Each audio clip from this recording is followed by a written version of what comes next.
Bonjour à tous, Jean Robin, journaliste. Je fais des enquêtes sur la Chine communiste, son infiltration dans l'oligarchie française et dans les institutions internationales, son déclenchement de la Troisième Guerre mondiale par une attaque biologique et les conséquences de cette attaque. Et alors aujourd'hui, je vais vous parler d'un personnage qui est apparu dans l'espace public en mai 2021, qui s'appelle Alexandre Juvin-Brunet. Le voilà.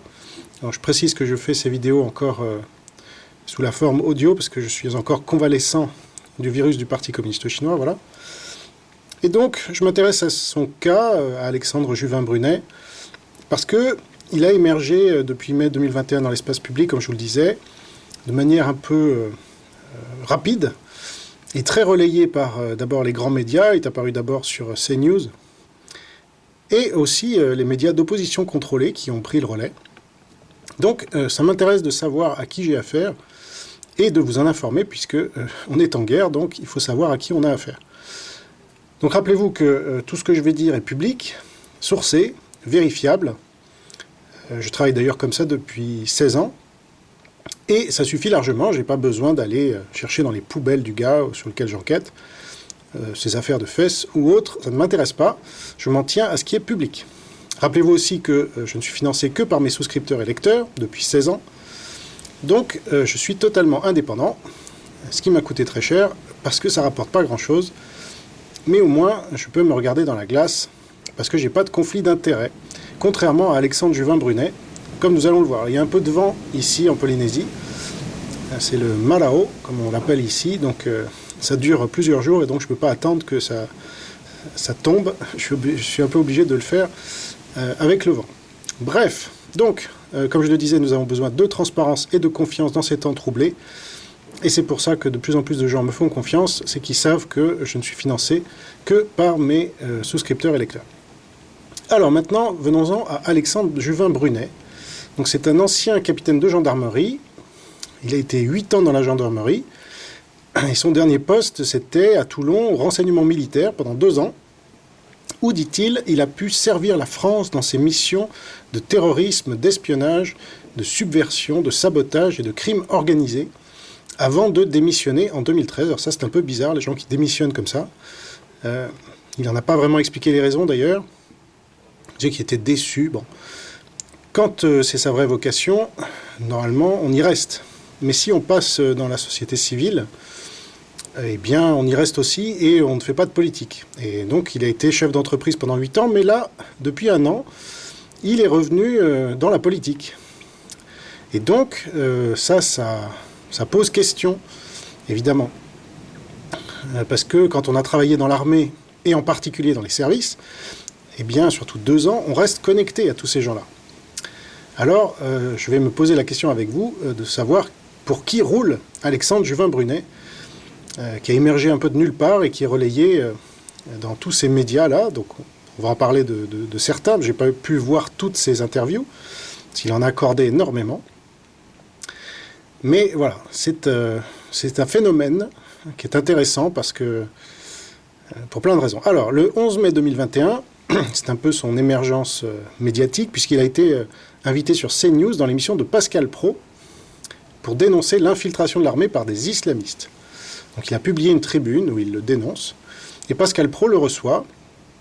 Alors d'ailleurs, cette tribune est assez bizarre, je trouve, 8 ans après avoir quitté l'armée, qui était déjà infiltrée par l'islamisme à l'époque. Il commet cette tribune sans véritable raison particulière, et alors que nous sommes en pleine crise sanitaire venant de Chine.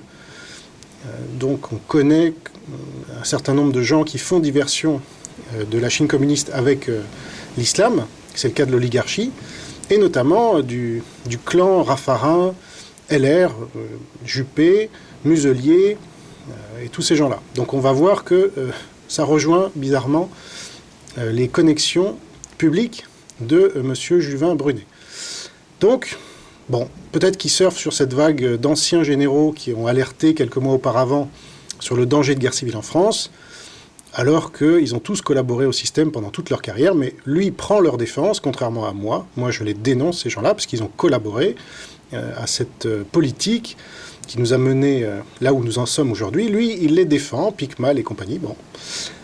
Alors peut-être qu'Alexandre Juvin-Brunet, ou ceux qui se servent de lui, se disent que c'est le bon moment pour émerger et le faire émerger dans l'espace public. Mais s'il lui a fallu 8 ans pour réaliser que l'armée était infiltrée par l'islamisme, c'est un peu long comme prise de conscience, je trouve. Mais bon. Pendant ces 8 ans, comme nous allons le voir, il est allé aux 4 coins du monde pour son business, bien loin de tous ces problèmes. Et pendant que moi et d'autres, on était au front pour lutter pour notre pays, dans cette guerre de l'information qui nous est menée par l'oligarchie. Bref. Mais bon, on pourrait se dire, les prises de conscience, même tardives, sont positives. Alors voyons ce qu'il a à dire, ce monsieur. On ne va pas le juger tout de suite négativement comme ça. Donc, Nicolas Vidal sur Putsch est l'un des premiers, après Pascal Praud, à l'inviter et à en faire la promotion. D'abord le 15 mai 2021, et puis 3 jours plus tard, le 18 mai 2021. Et puis il l'a réinvité à nouveau le 26 juillet. Donc ça, si vous voulez, ça ne trompe pas. Cette surmédiatisation est factuelle, elle est avérée, elle est intéressante parce que Nicolas Vidal, j'en ai parlé dans une vidéo précédente à laquelle je vous renvoie, eh bien il travaille pour Télépoutine, à savoir RT France. Alors là, on commence à comprendre certaines choses. Et donc, la première fois que moi je découvre Alexandre Juvin-Brunet, c'est sur la Une TV, le média de Richard Boutry, auquel j'ai consacré une vidéo entière sur ma chaîne principale, Richard Boutry et ses copains, Opposition contrôlée. Donc ça, je vous y renvoie aussi.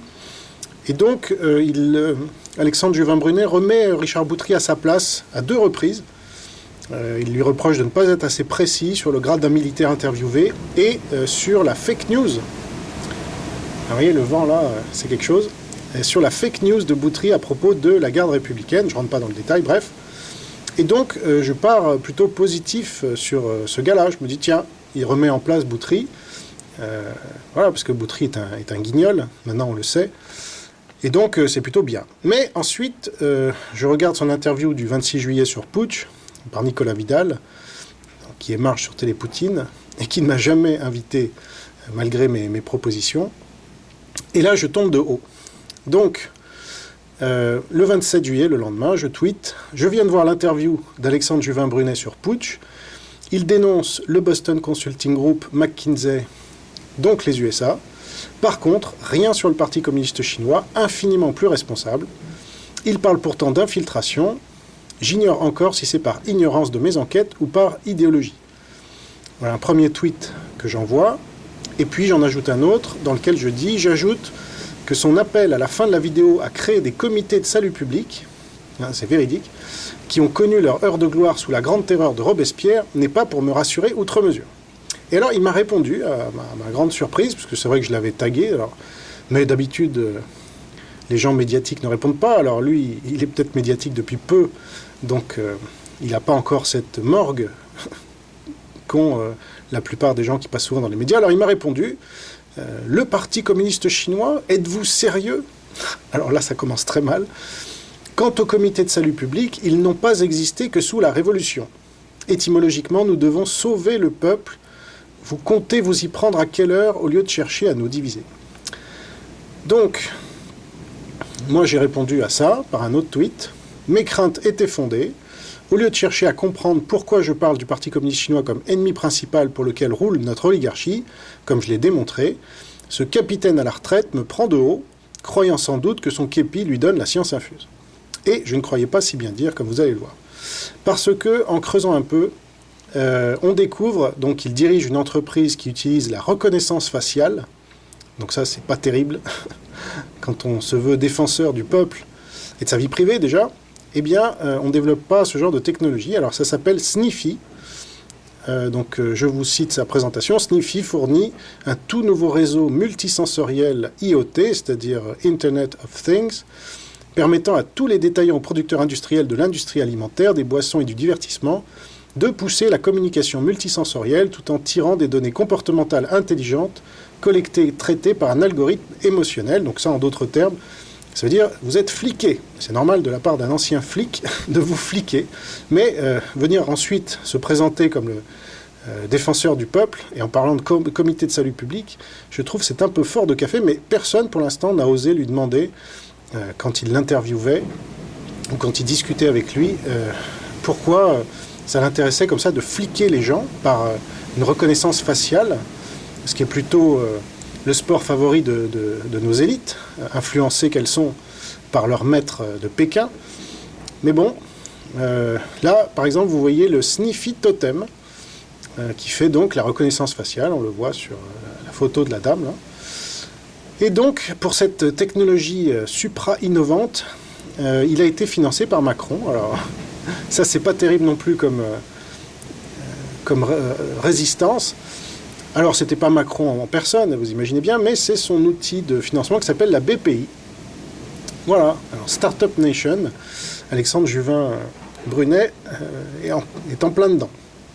Donc, il a vécu aux États-Unis, à New York, donc ça n'empêche pas de cracher sur les États-Unis. En plus, il a présenté son entreprise au CES de Las Vegas, donc c'est vraiment un ingrat, franchement. Et les États-Unis l'accueillent pour faire la promotion de sa merde, et lui, il leur crache à la gueule.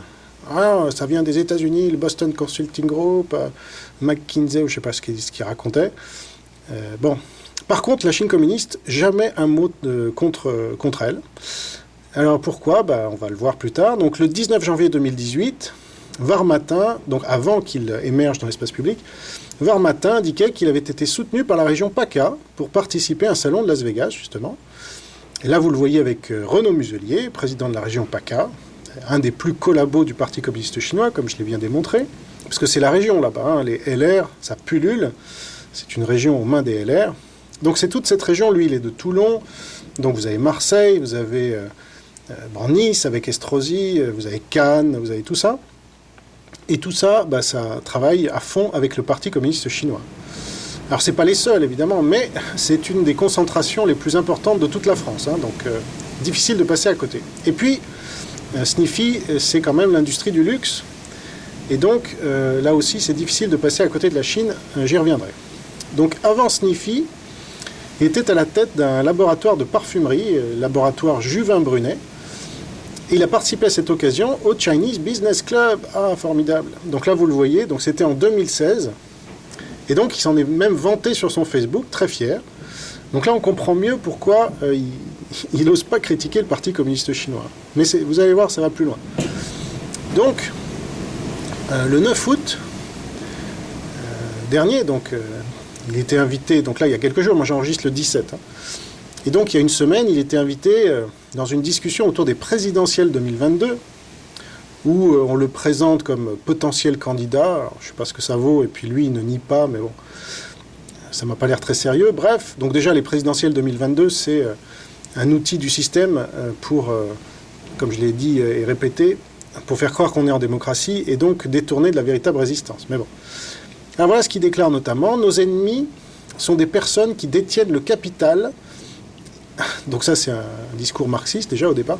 Et ont détruit l'ordre de valeurs ancien il y a 2 siècles et ont pris le pouvoir. Donc ça, il fait référence, évidemment, à la Révolution française. Un discours qu'on connaît que trop parmi l'opposition contrôlée, mais bon. Une technostructure financiarisée ayant joué sur 2 lunes, l'individualisme et le consumérisme. Donc ça fait penser à Tatiana Ventose qui dit que l'individualisme et le libéralisme est ultra dominant en France. Donc voilà, c'est encore plus choquant venant de la part d'un entrepreneur, vous voyez, qui va aux États-Unis, qui fait du business. C'est quand même incroyable, et ça rejoint, comme on va le voir d'ailleurs, le discours des GAFAM, qui n'ont rien de libéraux et qui volent les données de tout le monde. Alors lui, il ne vole pas les données, je ne sais pas si on peut considérer que la reconnaissance faciale sont des données qui nous appartiennent. Théoriquement, il ne devrait pas pouvoir les récupérer comme ça. Et puis, dans son interview du 9 août, là, dans son intervention, il cite l'attaque en Suède de 800 supermarchés, mais il ne fait pas le lien avec le Parti communiste chinois. Alors moi, c'est marrant, je viens de faire une vidéo sur la Suède, justement, où j'ai bien expliqué que c'était parmi les plus résistants au Parti communiste chinois. C'est pour ça qu'ils n'avaient pas mis en place toutes les mesures liberticides qui vont avec le package communiste du confinement au pass sanitaire en passant par les masques obligatoires et tout le tintouin, les tests PCR. Mais là, je découvre cette information grâce à lui, donc je le remercie. Sauf que lui, il l'analyse pas bien, puisqu'il fait pas le lien. Il dit, ça pourrait arriver en France, il faut faire attention, etc. Ouais, mais là, pourquoi c'est arrivé en Suède ? Et en plus, RFI indiquait le 4 juillet 2021, donc quand ça s'est passé, depuis vendredi, la société de services américaine Kaseya, donc c'est une société américaine qui est la victime de cette attaque, donc ça ne rentre pas du tout dans les cases de Alexandre Juvin-Brunet. La société de services américaine Kaseya est la cible des pirates informatiques. Ces attaques, où les entreprises doivent payer une rançon pour retrouver le contrôle de leur système, touchent de plus en plus le grand public. C'est le cas en Suède, où cette attaque a conduit à la fermeture de plus de 800 supermarchés. Vous voyez, donc là, on sait très bien d'où viennent ce genre d'attaques. C'est soit de la Russie, soit de la Chine, soit de la Corée du Nord. Ça pourrait venir d'Iran aussi, mais c'est quand même moins souvent le cas. Mais on voit les mafieux là, qui utilisent les cyberattaques, c'est de là-bas d'où ça vient. Mais ça ne pousse pas M. Juvin-Brunet à soupçonner ni la Chine, ni ses alliés quant à ces attaques sur la Suède, le pays d'Europe le plus anti-parti communiste chinois. Non, lui, il ne fait pas le lien. Alors, je ne sais pas si c'est par ignorance ou par idéologie, mais voilà, c'est un fait. Alors, le 7 août 2021, BFM TV parlait de lui. Donc, quand les grands médias citent votre nom, c'est que, a priori, vous ne les dérangez pas du tout.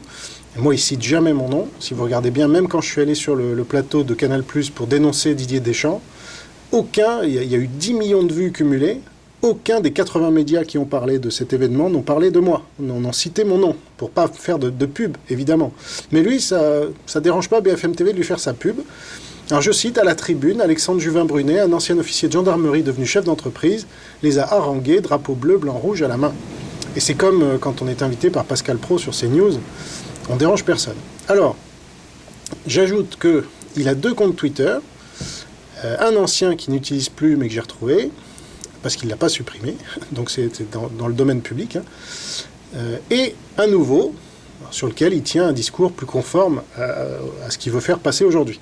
Mais sur l'ancien, qui est beaucoup plus intéressant, parce que là il était sur une autre stratégie, on pouvait lire par exemple le 1er juin 2018, eh bien, un retweet d'un tweet de Laurent Alexandre, qui tweetait ceci, comme vous pouvez le voir, les 20 leaders mondiaux de la tech via Axios, l'Europe est totalement absente, la Chine explose à toute vitesse, les États-Unis restent leaders.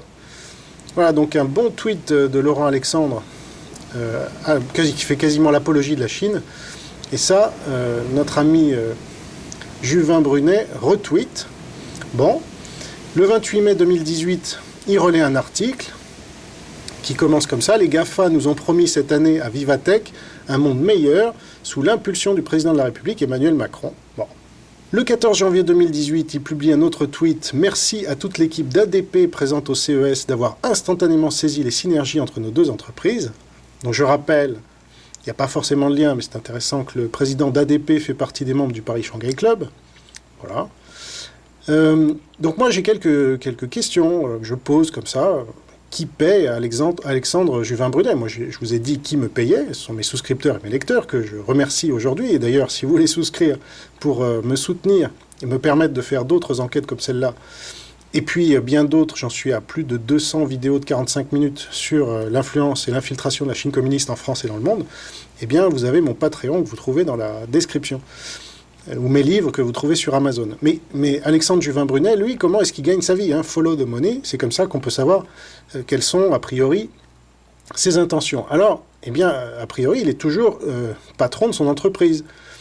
Puisque, comme vous allez voir, j'ai trouvé des traces remontant à mai 2021, où il fait encore la promotion de cette entreprise. Alors, est-ce qu'on peut mener à la fois une carrière d'entrepreneur, comme il le fait, et de militant politique, dénonçant le terrorisme islamiste, et accorder des interviews à l'appel, comme il le fait?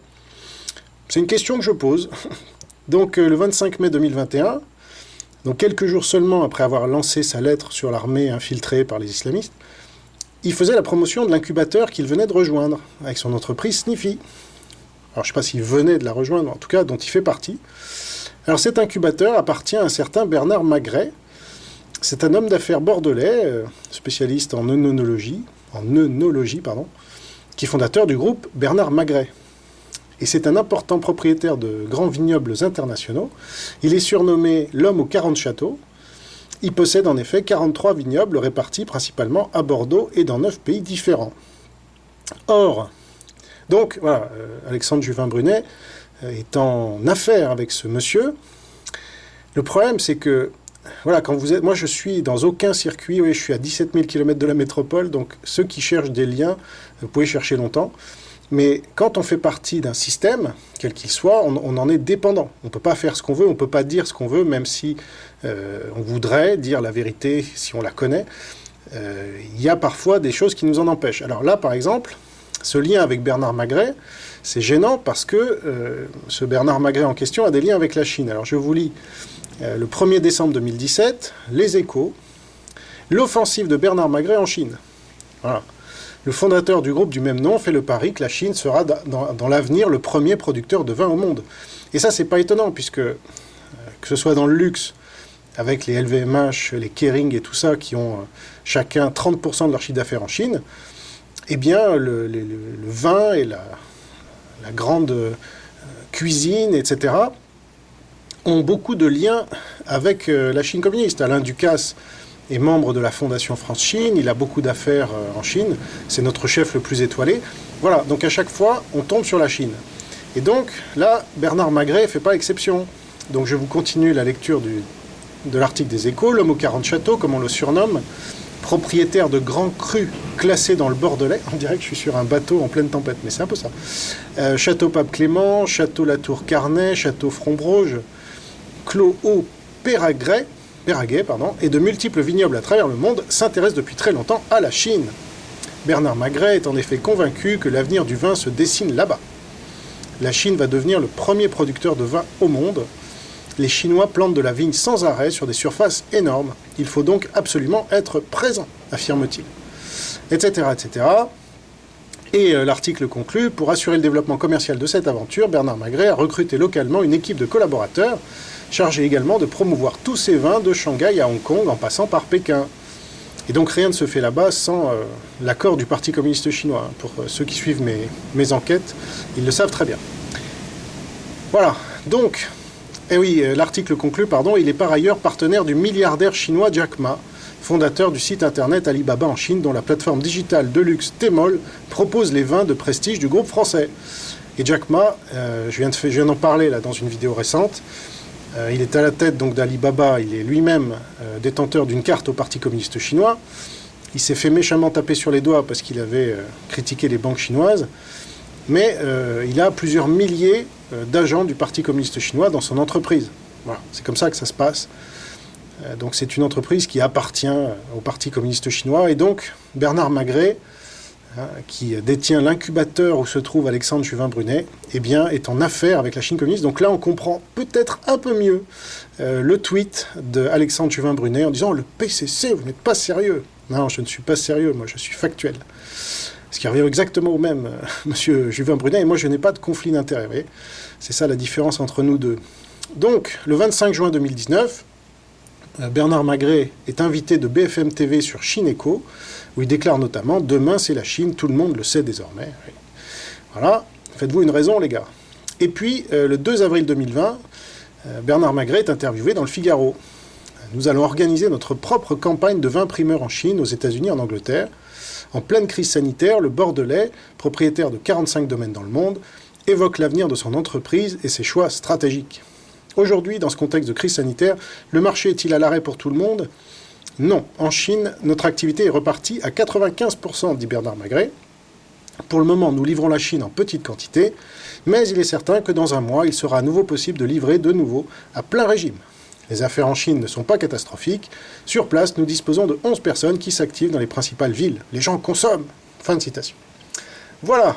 Donc tout ça pour vous dire que, et j'ai creusé qu'une demi-journée, donc franchement, si j'avais creusé encore plus, j'aurais trouvé d'autres liens, à mon avis, de conflits d'intérêts, mais de ce qu'on peut dire par rapport à cette petite enquête, faite sur source publique uniquement, c'est qu'Alexandre Juvin-Brunet n'est pas libre, même s'il avait compris que le Parti communiste chinois était à la manœuvre, mais j'en doute honnêtement, il n'a pas l'air très intelligent non plus, eh bien il ne pourrait pas le critiquer pour des raisons de conflit d'intérêts. Par ailleurs, la Chine représente un débouché potentiel gigantesque pour son entreprise, et donc il ne va pas commencer à la critiquer. Voilà, je vous remercie d'avoir regardé cette petite enquête.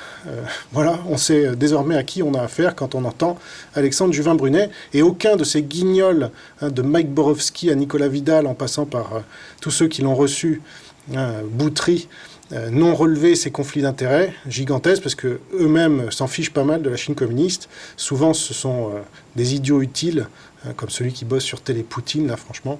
Donc, ça les dérange pas, et eux, tout ce qui les intéresse, c'est de faire du buzz, de l'argent, et de rouler directement ou indirectement pour les communistes, qu'ils soient chinois, russes ou autres. Voilà, donc, merci pour votre attention. Ça explique aussi ces comités de salut public. Franchement, quelle honte d'invoquer les comités de salut public. Hein. Mais bon, voilà. J'en rajouterai pas plus. Je crois que vous savez tout ce qu'il faut savoir. Portez-vous bien, gardez la foi. Et vive le Christ Sauveur. Au revoir.